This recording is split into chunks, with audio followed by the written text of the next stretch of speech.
2 फरवरी के दिन भारत और इंग्लैंड के बीच में 5वां टी20 मैच जो खेला गया था और ये मैच अभिषेक शर्मा के लिए ऐतिहासिक बन गया क्योंकि यहाँ अभिषेक शर्मा ने जैसा खेल दिखाया उसने कई सारे नए नए रिकॉर्ड बना दिए। किसी भारतीय खिलाड़ी द्वारा बनाए गए हाईएस्ट इंडिविजुअल टी20 स्कोर से लेकर से ज्यादा छक्के लगाने का रिकॉर्ड तक बहुत से कीर्तिमान स्थापित किया है उन्होंने। इस कारण से अभिषेक ही चर्चा का विषय बने हुए हैं। लेकिन इस बीच अभिषेक ने कुछ ऐसा कह दिया है जो उनकी भावनाएं तो व्यक्त कर सकता है पर सच्चाई से बहुत दूर है।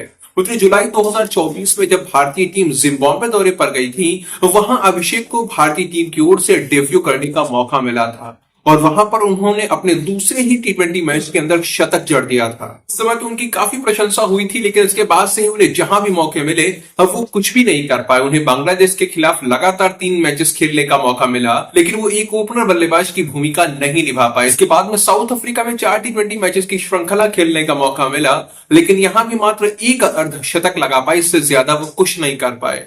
अभिषेक का ये नकारात्मक प्रदर्शन ही वो कारण था कि जब उन्हें इंग्लैंड के खिलाफ 5 टी20 मैचेस की सीरीज के लिए टीम में शामिल किया गया तो कई लोगों ने इस पर सवाल उठाए। कहा गया कि बहुत से अच्छे अच्छे खिलाड़ी टीम से बाहर चल रहे हैं जिन्हें मौका दिया जा सकता था, यशस्वी या शुभमन को भी खिलाया जा सकता था, लेकिन इन सभी को छोड़कर अभिषेक को मौका देना कहां तक सही है। लेकिन जब अभिषेक को मौका मिल ही गया तो उन्हें लगातार ये सलाह दी जा रही थी कि अगर उन्हें मौका मिला है तो उस मौके का वो पूरा पूरा फायदा उठाएं क्योंकि ओपनिंग स्पॉट को लेकर कंपटीशन बहुत ज्यादा है।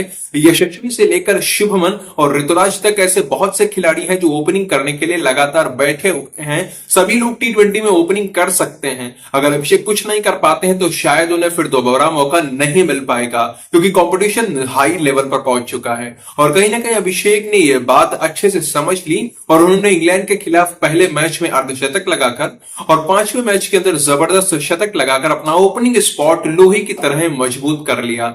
लेकिन अभी जब अभिषेक से ओपनिंग स्पॉट को लेकर चल रहे कंपटीशन के बारे में पूछा गया तो उन्होंने कहा कि यशस्वी जायसवाल, शुभमन गिल और मेरे बीच में कोई कंपटीशन नहीं है। हम लोग अंडर 16 से ही एक साथ खेलते आ रहे हैं। हम तीनों का ही सपना बस यही था कि हमें अपने भारत के लिए खेलना है और वो सपना सच हो चुका है। हम तीनों ही खेल रहे हैं। कुल मिलाकर अभिषेक का कहना था कि इन तीनों के बीच में कोई दूरी नहीं है, ना ही कोई कंपटीशन है, सब कुछ अच्छा है। और ये बात तो हर कोई मानता है कि अभिषेक और शुभमन गिल अच्छे दोस्त हैं, यशस्वी भी उनके साथ में शामिल हैं, इनके सबके बीच में अच्छी दोस्ती, कोई जलन नहीं होगी, दोनों एक दूसरे के प्रति प्रतिस्पर्धा नहीं करते हैं, ऐसा माना जा सकता है। लेकिन ओपनिंग स्पॉट को लेकर जो कंपटीशन की बात की जा रही है वो अलग है। लेकिन यहाँ पर अभिषेक जो बातें बोल रहे हैं वो भावुक होकर बोल रहे हैं। आप खुद सोचिए कि अगर अभिषेक ओपनिंग करते हुए अच्छा नहीं कर पाते, अच्छा खेल नहीं दिखाते तो उन्हें टीम से बाहर जाना पड़ता और जब वो टीम से बाहर जाएंगे तो कोई ना कोई तो उनकी जगह लेगा ही लेगा और वो जगह लेने वाला कोई और नहीं बल्कि शुभमन, यशस्वी या ऋतुराज भी हो सकते हैं या फिर ये भी हो सकता है कि कोई दूसरा राइजिंग स्टार आ जाए।